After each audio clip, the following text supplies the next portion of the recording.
পার্শ্ববর্তী দেশ ভারতের উদাহরণ নেন। 1947 সালে ভারত প্রতিষ্ঠিত হয়েছিল সেকুলারিজমের ওপর। জওহরলাল নেহরু, গান্ধী, মাওলানা আবুল কালাম আজাদ ধর্মনিরপেক্ষ মতবাদের উপর ভারতকে প্রতিষ্ঠা করেছিলেন। আর 1947-এ পাকিস্তান, বাংলাদেশ প্রতিষ্ঠা হয়েছিল ইসলামের নামে মুসলমানদের জন্য।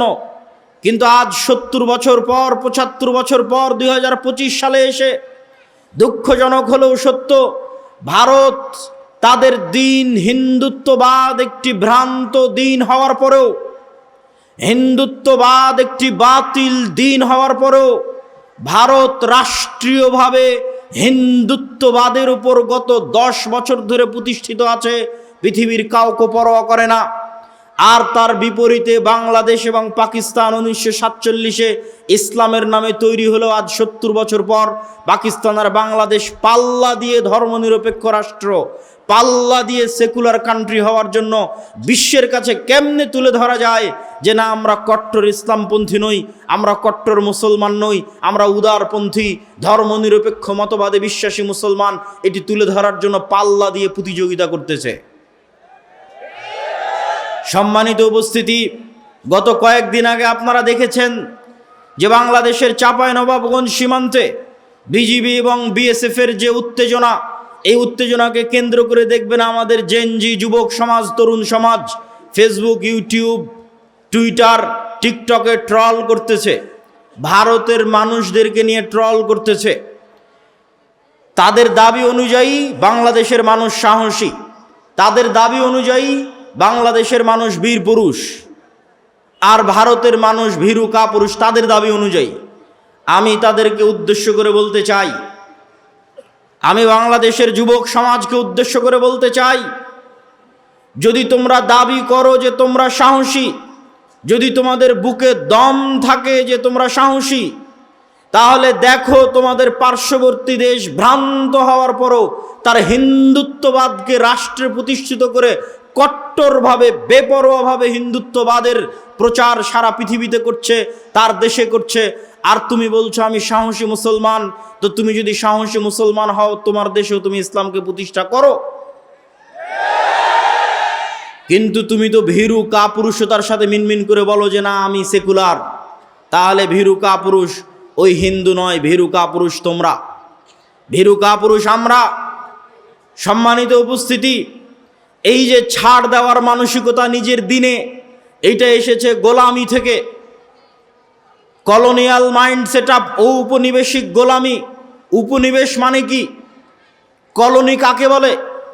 আমরা ব্রিটিশদের কলোনি ছিলাম, তার মানে কি?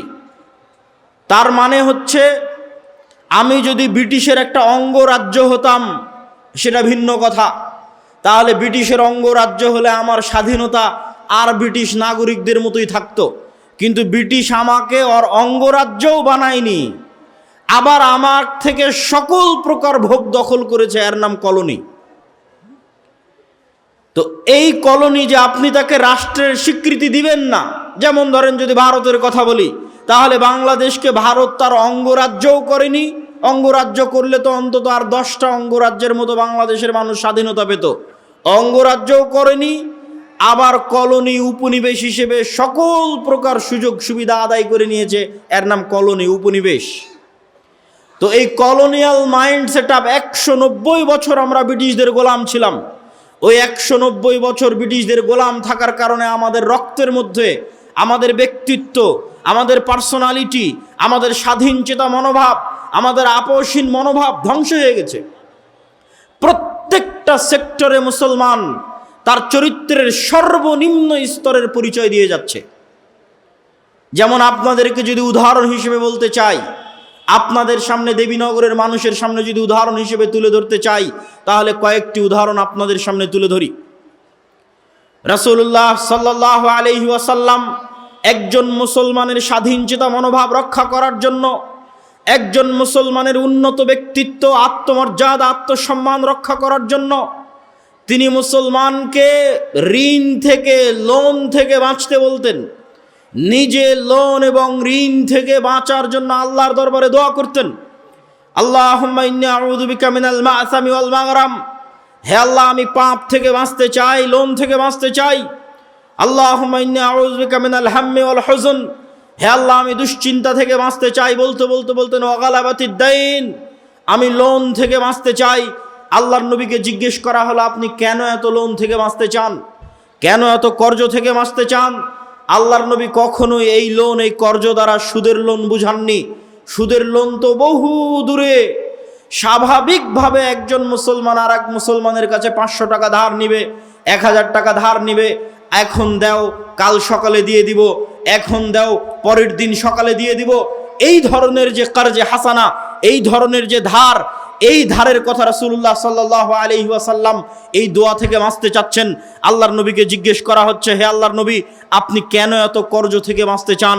রাসূলুল্লাহ সাল্লাল্লাহু আলাইহি ওয়াসাল্লাম উত্তরে বলছেন যে মানুষ যখন কর্জ নেওয়া শুরু করে, মানুষ যখন ধার নেওয়া শুরু করে, হাদ্দাসা ফাকাদাবা, ইজাস্তাদানা রাজুল হাদ্দাসা ফাকাদাবা, যখনই মানুষ কর্জ নেওয়া শুরু করে তখনই মিথ্যা বলা শুরু করে। আপনি আপনার আশেপাশে তাকান, এই গোটা দেবীনগর উপজেলা, গোটা দেবীনগর ইউনিয়ন, ইসলামপুর ইউনিয়ন, চাঁপাইনবাবগঞ্জ সদর ইউনিয়ন, এই গোটা দিয়াড় অঞ্চল অসংখ্য সুদী ক্ষুদ্র ঋণ এনজিও দিয়ে পরিপূর্ণ হয়ে গেছে। একটা বাড়ি, একটা ব্যক্তি, একটা মা এবং বোন খুঁজে পাওয়া কঠিন যে কিস্তির লোনের সাথে সম্পৃক্ত নয়। আর আল্লাহর নবী কি বলছেন? যখনই মানুষ লোন নেওয়া শুরু করলো তখনই মিথ্যা বলা শুরু করলো। আর মিথ্যা বললো মানে এর আর ব্যক্তিত্ব নাই, এর আর আত্মসম্মান নাই, এর আর আত্মমর্যাদা নাই। আত্মমর্যাদা বিক্রি করে দিয়েছে, আত্মসম্মান বিক্রি করে দিয়েছে, পার্সোনালিটি, ব্যক্তিত্ব বিক্রি করে দিয়েছে। কেননা সে এখন অর্থের জন্য মিথ্যা বলছে। আর যে অর্থের জন্য মিথ্যা বলে, আত্মমর্যাদা, আত্মসম্মান, ব্যক্তিত্ব, পার্সোনালিটি বিকিয়ে দেয়, এরা কোনোদিন স্বাধীন হতে পারবে না, নেতা হতে পারবে না। গোলামের সন্তান, গোলামি থাকতে হবে। যখনই আপনি বলবেন আমি স্বাধীন হতে চাই, মাথা উঁচু করে দাঁড়ানোর ক্ষমতা থাকতে হবে, আত্মমর্যাদা থাকতে হবে, ব্যক্তিত্ব থাকতে হবে, হায়বাত থাকতে হবে। আর আপনি যখন কর্জ নিয়ে নেবেন, ওই ব্যক্তিত্ব শেষ। রাসূলুল্লাহ সাল্লাল্লাহু আলাইহি ওয়াসাল্লাম কর্জ নেওয়ার, লোন নেওয়ার ভয়াবহতা বুঝাতে গিয়ে তিনি বলছেন, একজন ব্যক্তি কুতিলা ফি সাবিলিল্লাহ সুম্মা উহিয়া সুম্মা কুতিল সুম্মা উহি, একজন ব্যক্তি আল্লাহর রাস্তায় জিহাদ করে শহীদ হয়ে গেল, তারপরে তাকে পুনরায় জীবিত করা হলো, পুনরায় আল্লাহর রাস্তায় জিহাদ করে শহীদ হয়ে গেল, পুনরায় জীবিত করা হলো, পুনরায় আল্লাহর রাস্তায় জিহাদ করে শহীদ হয়ে গেল। এই ব্যক্তি জান্নাতে যেতে পারবে না। মা দাখালাল জান্নাহ হাত্তা ইউকযা আনহু দাইনুহু, যদি তার ঘাড়ে ঋণ থাকে, লোন থাকে, যতক্ষণ তার লোন এবং ঋণ আদায় না করা হয়েছে ততক্ষণ সে জান্নাতে যেতে পারবে না। কি ভয়ঙ্কর হাদিস! সম্মানিত উপস্থিতি, কেন লোনের কথা নিয়ে আসলাম? এই জন্য নিয়ে আসলাম, বক্তব্যের বিষয়বস্তু ব্যক্তিত্ব, পার্সোনালিটি। ইসলামের অর্থনীতির মূল ভিত্তি হচ্ছে আপনাকে অল্পে সন্তুষ্ট থাকতে হবে। সুদের ভিত্তিতে লোন বহু পরে। এই হাদিসগুলো আসতেছে স্বাভাবিক কর্জে হাসানার জন্য। যত হাদিস এতক্ষণ যাবৎ বলতেছি, আল্লাহর নবীর দোয়া তুলে ধরতেছি, সব স্বাভাবিক কর্জে হাসানা। স্বাভাবিক কর্জে হাসানাও তখন নিতে পারবে যখন ছেলে মেডিকেলে, মেয়ে মেডিকেলে, বিবাহের খরচ দিতে পারছে না, চিকিৎসার খরচ দিতে পারছে না, তখন নিবে কর্জে হাসানা। স্বাভাবিক অবস্থায় বিলাসী পণ্য ক্রয়ের জন্য, মাটির বাড়িকে পাকা বাড়ি তৈরি করার জন্য, টিনের বাড়িকে পাকা বাড়ি তৈরি করার জন্য, মোটর সাইকেল কেনার জন্য, এসি ফ্রিজ কেনার জন্য উম্মতে মুহাম্মাদি লোন নিতে পারে। এর বিধান ইসলামের কয়েক লক্ষ, কয়েক হাজার কিলোমিটারের মধ্যে নাই। সুদের ভিত্তিতে লোন বহু পরে। আমি স্বাভাবিক কর্জে হাসানার কথা বলতেছি, যে মানুষ স্বাভাবিক কর্জে হাসানা নিবে বিলাসিতার জন্য, এর অস্তিত্ব ইসলামে নাই। আমি আপনাকে গিয়ে বলবো, ভাই আমাকে 1000 টাকা দেন, আমি একটা ফোন কিনতে চাচ্ছি, এই ফোন একটা বিলাসী পণ্য, আমি 1000 টাকা সুদের ভিত্তিতে নিচ্ছি না, এখন নিচ্ছে, 1 সপ্তাহ পরে দিয়ে দিব, 1 মাস পরে দিয়ে দিব। এমন সুদবিহীন কর্জে হাসানা মানুষ বিলাসিতার জন্য নিবে, এর অস্তিত্ব ইসলামে নাই। সুদ ভিত্তিক নেওয়া বহু পরে, সুদবিহীন কর্জে হাসানা মানুষ বিলাসিতার জন্য নিবে, এক সন্ধ্যা ভালো খাওয়ার জন্য নিবে, এক সন্ধ্যা ভালো থাকার জন্য নিবে। আর অস্তিত্ব ইসলামে নাই কেন? নেওয়া মাত্রই মিথ্যা বলা শুরু করবে, আর যখনই মিথ্যা বলা শুরু করবে তখন ও গোলাম হয়ে গেছে, আত্মমর্যাদা গেছে, ব্যক্তিত্ব গেছে, আত্মসম্মান গেছে। কেমন গেছে আপনি নিজেকে এই হাদিসের সাথে মেপে দেখেন।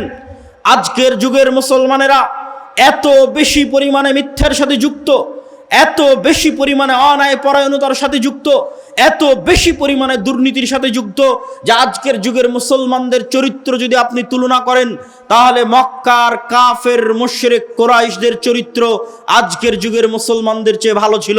আমি দলিলবিহীন বলছি না, দলিল আছে। আবু সুফিয়ান রাদিয়াল্লাহু তাআলা আনহু তিনি যখন কাফের মুশরিক বদরের যুদ্ধ, উহুদের যুদ্ধ, খন্দকের যুদ্ধ, তিনটা যুদ্ধ আল্লাহর নবীর বিরুদ্ধে লড়াই করেছেন। খন্দকের যুদ্ধে 1 মাস যাবত 10,000 সেনাবাহিনী নিয়ে আল্লাহর নবীর মদিনাকে ধ্বংস করে দেওয়ার জন্য ঘেরাও করে রেখেছিলেন।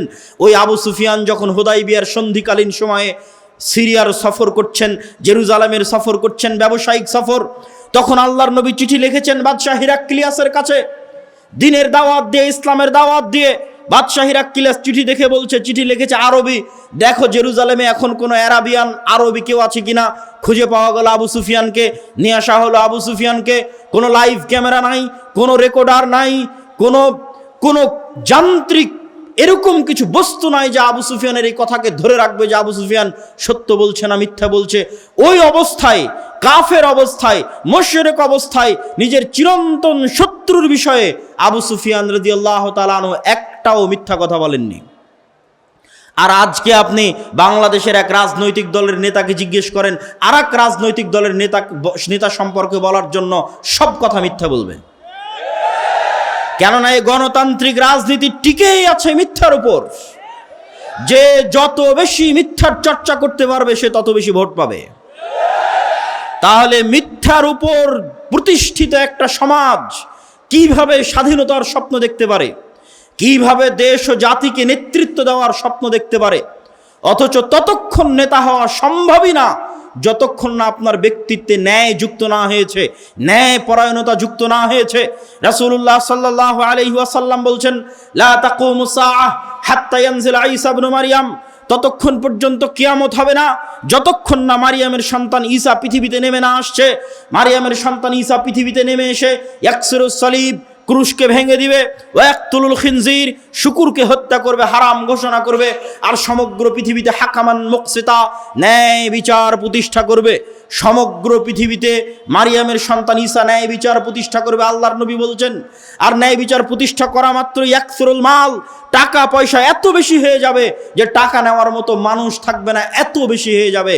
তো আমি যেটি বলছিলাম, এই হাদিস কি বুঝাচ্ছে?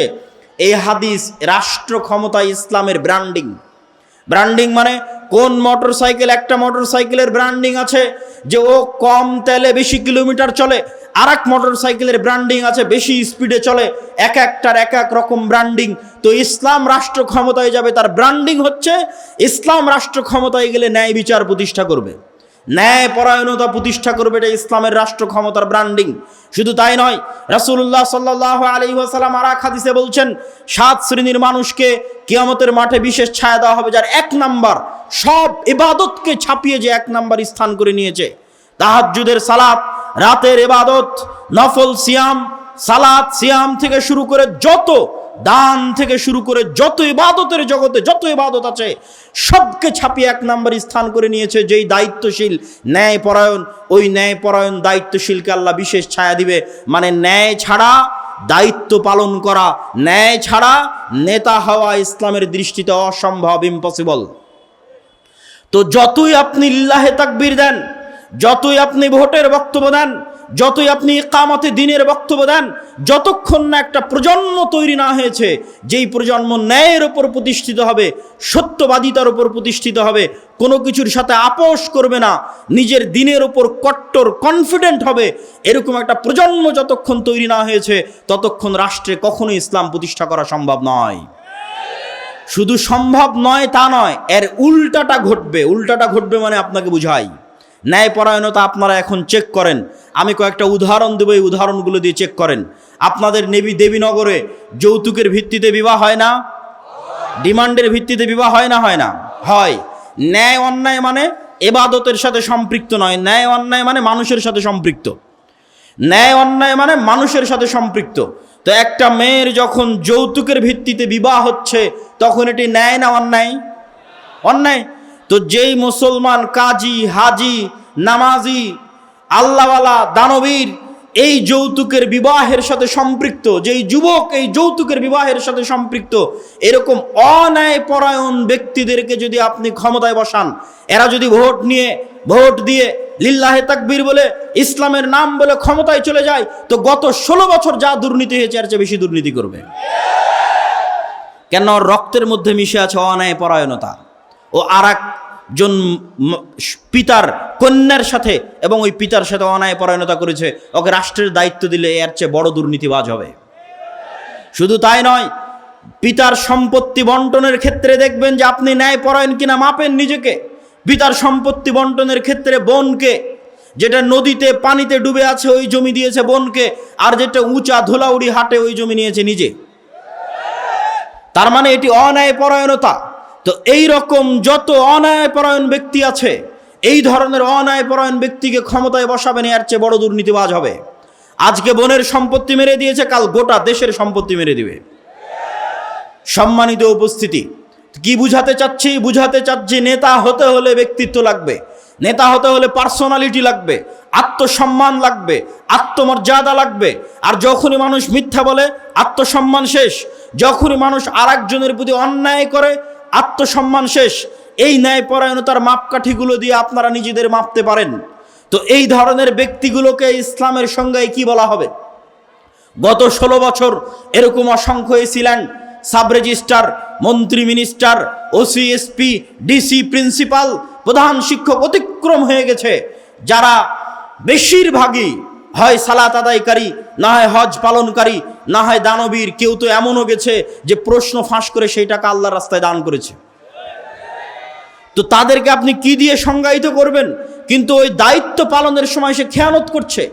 ওসি তার দায়িত্ব পালনে খেয়ানত করছে, তাকে প্রশ্ন রক্ষার দায়িত্ব দেওয়া হয়েছে, দায়িত্ব পালনে খেয়ানত করছে। দেশের টপ টু বটম প্রত্যেকটা স্তর দুর্নীতিগ্রস্ত। তাহলে এই দুর্নীতিগ্রস্ত সমাজকে আপনি কি দিয়ে সংজ্ঞায়িত করবেন? রাসূলুল্লাহ সাল্লাল্লাহু আলাইহি ওয়াসাল্লাম বলছেন, 4টা বৈশিষ্ট্য যদি মানুষের মধ্যে থাকে, মুনাফিকান খালেসা, সে স্পষ্ট নির্ভেজাল মুনাফিক। ইজা হাদ্দাসা কাযাবা, যখন কথা বলে মিথ্যা বলে, ওয়াদা করলে ভঙ্গ করে, দায়িত্ব দেওয়া হলে, আমানত দেওয়া হলে ওই দায়িত্বের সাথে খেয়ানত করে, এরা মুনাফিক। এবার আপনি নিজের দিকে তাকান, আশেপাশে তাকান, কয়টা মুসলমানকে আপনি মুনাফিকের খাতা থেকে বাদ দিবেন? কয়জন নামাজি দানবীরকে আপনি মুনাফিকের খাতা থেকে বাদ দিবেন? কিন্তু আপনার প্রশ্ন জাগতে পারে, কেন তাহলে তারা সালাত আদায় করে, কেন সিয়াম পালন করে, কেন তাহাজ্জুদের সালাত আদায় করে, কেন হজ করতে যায়, কেন প্রধান অতিথি হয়ে দান করে? মূলত তারা মুনাফিক। মানুষের সাথে অন্যায় করেছে, মিথ্যা বলেছে, মুনাফিক। নিজের স্ত্রীর প্রতি অন্যায় করেছে, মুনাফিক। নিজের সন্তানের প্রতি অন্যায় করেছে, এক সন্তানকে বঞ্চিত করে আর এক সন্তানকে সব সম্পত্তি লিখে দিয়েছে, মুনাফিক। নিজের বোনের প্রতি অন্যায় করেছে, জমি বন্টনে ন্যায় করেনি, মুনাফিক। বিবাহ করার সময় যৌতুক নিয়েছে, মুনাফিক, কারণ অন্যায় করেছে মানুষের সাথে। এরকম জীবনের প্রত্যেকটা সেক্টরে ন্যায়পরায়ণতা খুবই ভয়াবহ, খুবই গুরুত্বপূর্ণ। এমনকি সন্ততিদেরকে চুমু দিতে গিয়েও ন্যায় প্রতিষ্ঠা করার কথা আল্লাহ বলেছেন। বিবাহ করতে গিয়েও আল্লাহ বলেছেন, যদি একের অধিক বিবাহ করতে চাও, আগে নিশ্চিত করো ন্যায় প্রতিষ্ঠা করতে পারবা কিনা। ন্যায়পরায়ণতা প্রতিষ্ঠা করা খুবই গুরুত্বপূর্ণ এবং খুবই কঠিন, খুবই ভয়াবহ বিষয়। এরকম যতজন নিজ নিজ জীবনের সেক্টরে ন্যায় প্রতিষ্ঠা করতে পারেনি, দায়িত্বের আমানতের খেয়ানত করেছে, মিথ্যা বলেছে, তাদেরকে আল্লাহ নবী এক বাক্যে বলে দিলেন, এরা হচ্ছে মুনাফিক। এই সমস্ত মুনাফিকেরা তাদের মুনাফিকি ঢাকার জন্য নামাজ পড়ে। এই সমস্ত মুনাফিকেরা তাদের মুনাফিকি ঢাকার জন্য কোটি কোটি টাকা দান করে দানবীর সাজতে চায়। এই ধরনের মুনাফিকেরা তাদের মুনাফিকি ঢাকার জন্য হজ করতে যেতে চায় যে আমি হাজি, কিন্তু মুনাফিক তার বোনকে তার সম্পত্তিতে ন্যায়ের সাথে ভাগ দেয়নি, মুনাফিক। এই ধরনের মুনাফিক সম্প্রদায় দিয়ে কখনোই মুসলিম জাতির মুক্তি হবে না, হবে না, হবে না। কেমন সম্প্রদায় লাগবে? মুহাম্মদ সাল্লাল্লাহু আলাইহি ওয়াসাল্লামের মতো সত্যবাদী ন্যায়পরায়ণ, জন্মই হয়েছে সত্যবাদীদের উপর, ন্যায়পরায়ণতার উপর। ওমর ইবনুল খাত্তাবের মতো আপোষহীন, কোনো কিছুতে ছাড় দেওয়ার মানসিকতা নাই দিনের বিষয়ে। এরকম সত্যবাদিতা, ন্যায়পরায়ণতার উপর যখন হৃদয় ফ্রেশ, তখন এবার সালাত আদায় করছে। কারো নামে গীবত করে না, কারো নামে অপবাদ দেয় না, কারো পিছে পড়ে না, লোন এবং কর্জের ধার ধারে না। যেখানে গেলে মাথা নত হতে পারে, যেখানে গেলে মিথ্যা বলা লাগতে পারে, তার ধার ধারে না।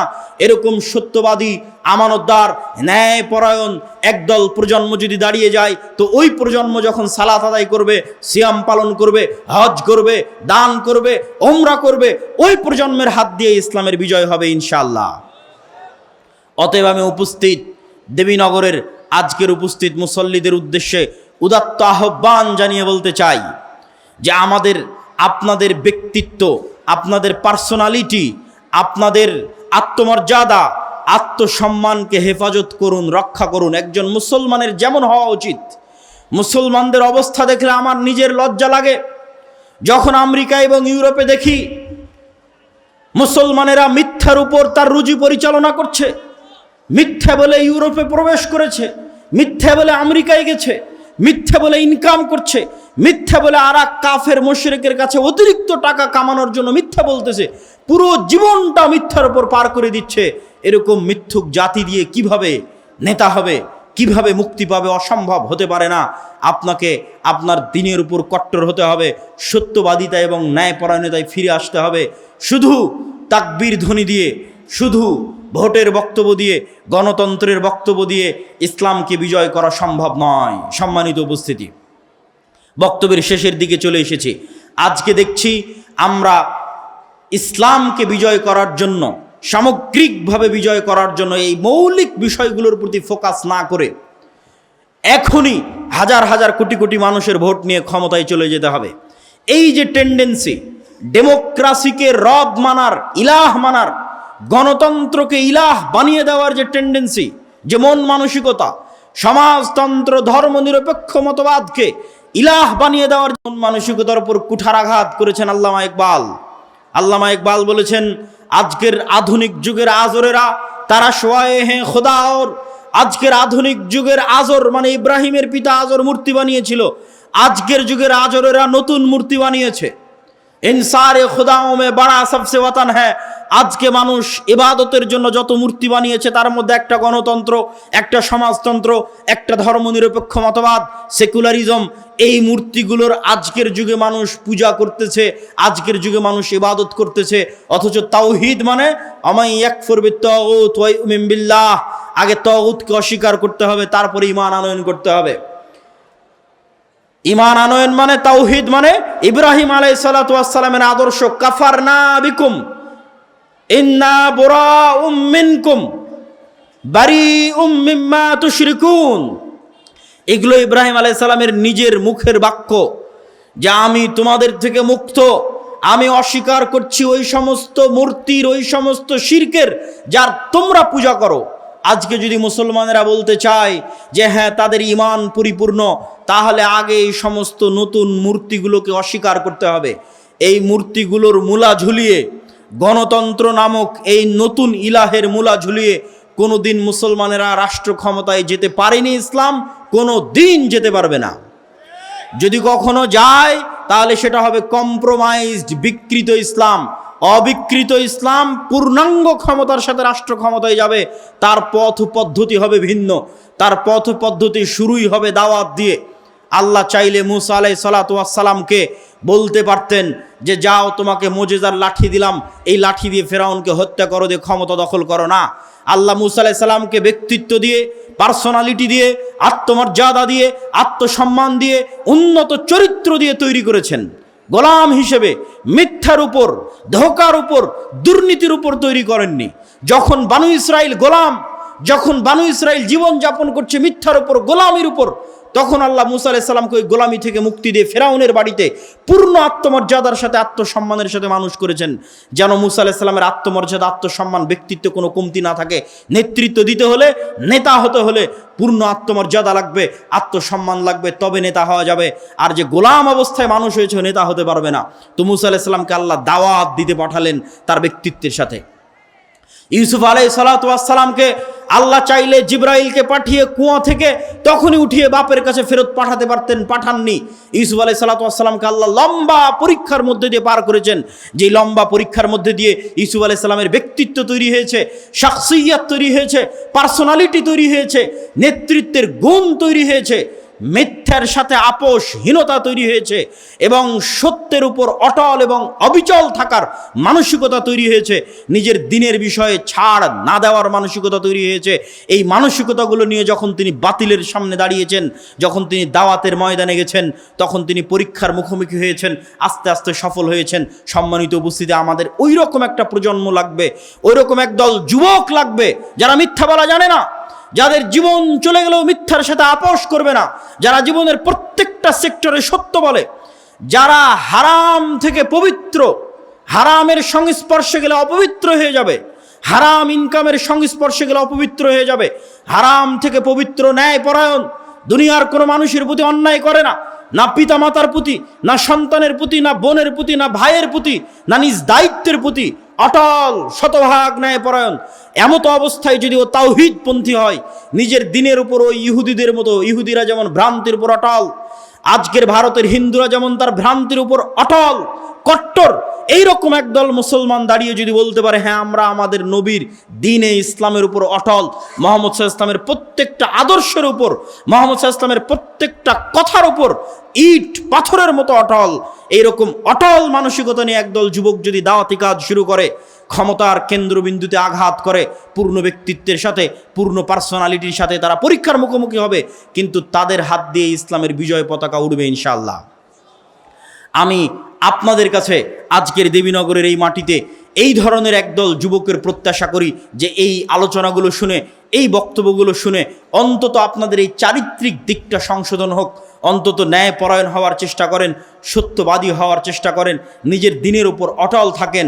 লোন, ধার, কর্জ যেগুলো মানুষের মাথাকে নত করে দিবে, যেগুলো মানুষকে মিথ্যার দিকে নিয়ে যাবে, পুরো পরিবার মিথ্যার উপর গড়ে উঠবে, গোলাম হবে, কোনোদিন স্বাধীন হতে পারবে না, নেতা হতে পারবে না, এই ধরনের ন্যাক্কারজনক ঘৃণিত কার্যকলাপ থেকে মুক্ত থেকে পান্তা ভাত খাবেন, মাটির ঘরে থাকবেন, কিন্তু মাথা উঁচু করে থাকবেন, পূর্ণ ঈমানের সাথে থাকবেন, আত্মমর্যাদার সাথে থাকবেন, আত্মসম্মানের সাথে থাকবেন।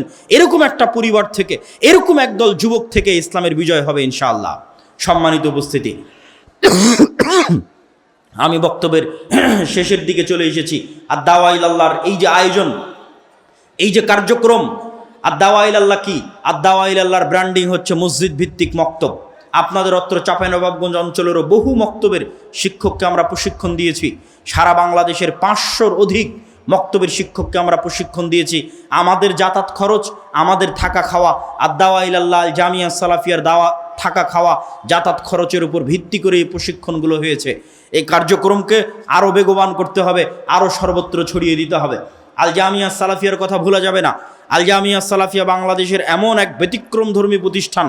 শুধু একটা পরিসংখ্যান বলি বা দুটো পরিসংখ্যান বলি, গত এক বছরে বাংলাদেশের ইতিহাসে রেকর্ড, গত এক বছরে সৌদি আরবের মদিনা ইসলামী বিশ্ববিদ্যালয় সহ অন্যান্য বিশ্ববিদ্যালয় থেকে 10-এর অধিক শিক্ষক জামিয়া সালাফিয়াতে দার্স দিয়েছে, যা বাংলাদেশের ইতিহাসে রেকর্ড। কেউ 4 মাস, কেউ 1 মাস। এখনও একজন শিক্ষক আল জামিয়া সালাফিয়া রূপগঞ্জ নারায়ণগঞ্জে মদিনা ইসলামী বিশ্ববিদ্যালয়ের একজন শিক্ষক এখনও দার্স দিচ্ছেন।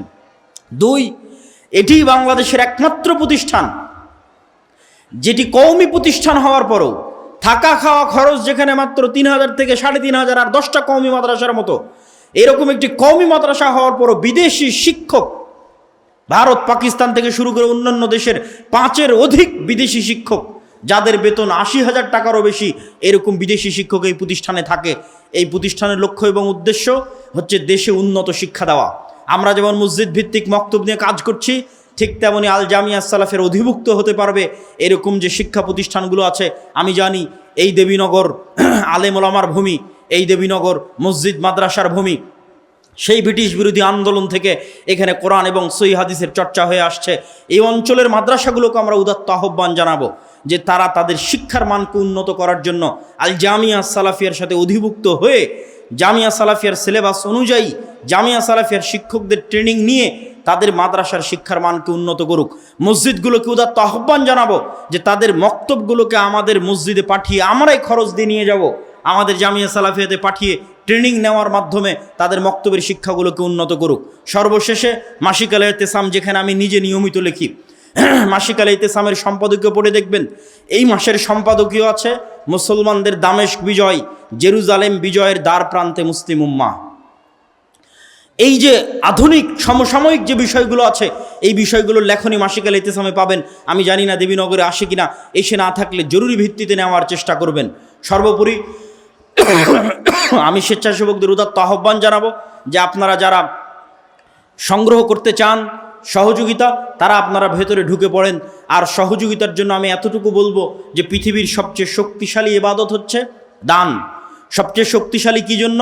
যখন কোনো ইবাদত কাজ করবে না, কিয়ামতের মাঠে যখন হিসাব হবে, যখন কোনো কারেন্সি কাজ করবে না, কোনো টাকা পয়সা কোনো কিছু কাজ করবে না, অথচ আপনি কারো গীবত করেছেন, কারো নামে অপবাদ দিয়েছেন, কারো নিন্দা করেছেন, কারো ধন সম্পদ মেরে খেয়েছেন, সব পাওনাদার আসতে থাকবে। ওই পাওনাদারকে পরিশোধ করা হবে আপনার দানের টাকা থেকে, যেই টাকা আপনি পূর্বে জমা করে রেখেছেন। আর এই দানের টাকাকে আল্লাহ সুবহানাহু ওয়া তাআলা বলেছেন মিম্মা রাযাকনাহুম ইউনফিকুন। আল্লাহ এটা আপনার টাকা, এটা কখনো স্বীকার করেনি। আল্লাহ বলেছেন এই টাকা তার দেওয়া, আমি তোমাদেরকে যে রিজিক দিয়েছি সেই রিজিক থেকে তোমরা আল্লাহর রাস্তায় দান